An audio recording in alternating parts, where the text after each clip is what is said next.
Challenge presents your sounds, the sounds of 73. Okay.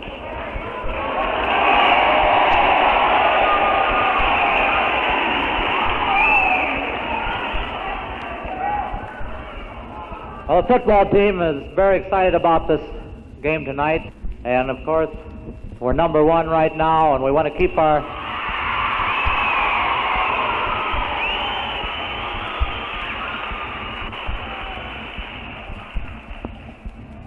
But that's not the only goal we had set for this year. We wanted to be conference champions, sure, but also we wanted to have an undefeated season, and to do this, tonight we have to go out and beat Sycamore, which I'm sure we will. Thank you.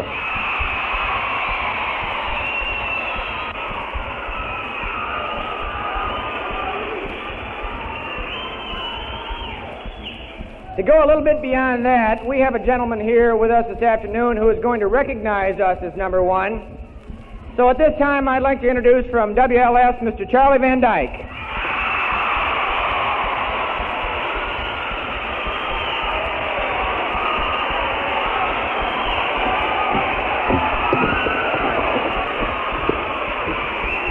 Wow, thank you.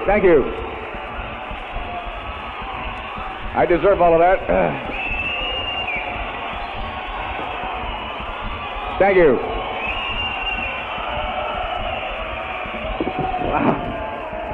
I'll tell you one thing, out of all the schools that I've been to so far this season, every one of them has done a number one cheer. This is the first one that has been number one. You deserve it. Excellent.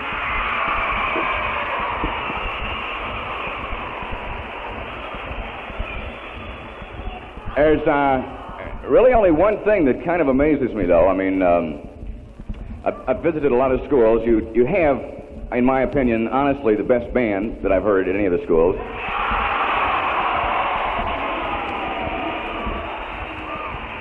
Without any single doubt in my mind, the finest pom-pom chicks I've ever seen in any school.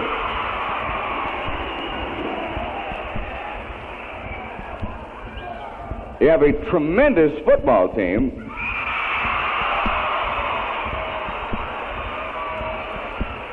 But there's only one thing that I can't quite understand. I mean, what is this now? It's unbelievable. The first conference championship in the school's history, a 7-0 record, going for 8-0, and yet, it really amazes me, you're not the loudest group I've ever seen. So, all I want to do, I want to try it again, because you ought to have that record too. Imagine in your head, the game is over, there's a very depressed, sad Sycamore team crawling into a little beat-up bus. They're going away, it's all over. What will you do?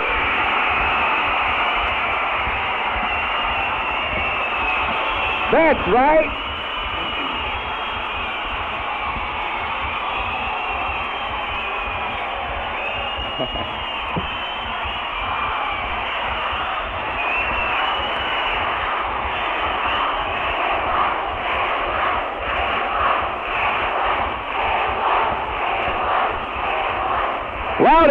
Louder.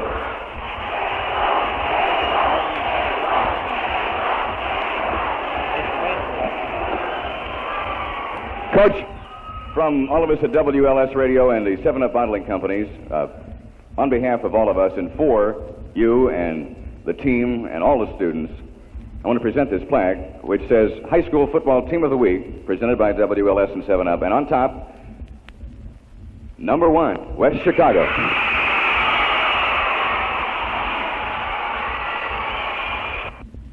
Yes, the 1972 season was a dream come true for the Wildcats. Aided by All-American Scott Dierking, the Cats won the coveted Little Seven Conference title, making 1972 a truly unforgettable season. Political campaigns are designedly made into emotional orgies which endeavor to distract attention from the real issues involved, and they actually paralyze what slight powers of cerebration man can normally muster. While apathy seemed to be the best description of the Nixon-McGovern race at West Chicago High School, some students expressed an avid concern over the outcome of the presidential election. They picked a man that had some experience and really knows what he's doing in the office, whereas just some screwball that's out shooting his mouth off around the country. I think they picked the biggest crook in the history of American politics. You're out of your mind, man. And Christmas arrived. A vision presented by John Lennon of a perfect world. Imagine. Our biggest problem this year was vandalism. Although paraprofessionals were usually patrolling the halls and washrooms, destruction continued. Over 75% of the cafeteria windows were shot at by pellet guns. The washroom walls were the easel for artists and poets. Numerous fires were set in waste cans. A bomb was exploded on the tennis courts, not to mention the ever-popular tone of a false fire alarm. Perhaps the most widely publicized incident was the unfortunate burning of the Student Council paper drive truck. Mr. Schmidt was quoted as saying, "Vandalism will not be solved by adding policemen, paraprofessionals, or teachers to every single door, window, or washroom in the school. The students have to accept that responsibility. All must work together to set an example for the next person." Obviously, students must become responsible before desired goals can be reached. What's the freshman battle cry? What's the sophomore battle cry? What's the junior battle cry? What's the senior battle cry? What's the band battle cry?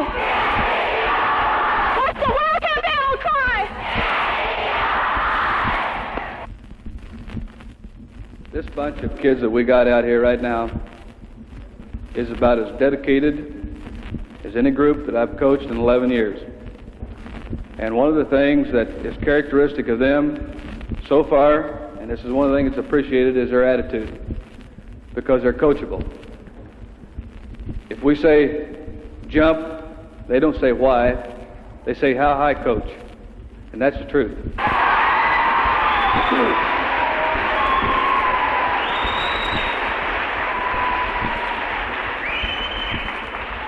I can't understand why they're so good, but they're really good.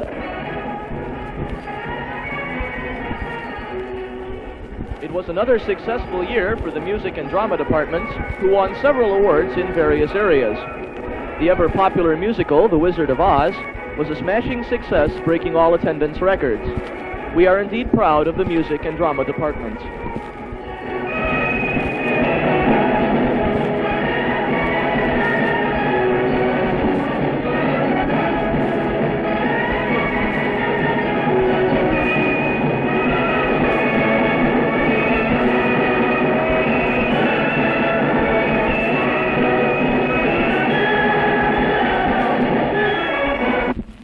There were several major issues which concerned West Chicago high school students in 1973.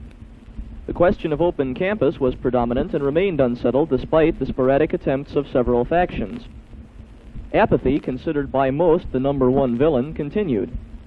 On the national scene, women's liberation and the gay movement attracted little attention, but students seemed to be quite vehement in their remarks on the war. Here are some sounds you may remember. What are your views about open campus? Well, I think open campus, we might not even need it, because if a student really wants to leave during a study hall or something, he can just leave, and he takes a chance of getting caught. And if he gets caught, he gets caught. The reason I think we didn't get it this year was because nobody worked hard enough at getting it, at proving we could do it, because they didn't see any results. There would always, the word would come back from board meetings or something that it had been postponed, and they just finally gave up. They said, to hell with it. Why try if we're not going to get it anyway? What about women's lib? Well, what about it? I don't see any girls working for the janitors.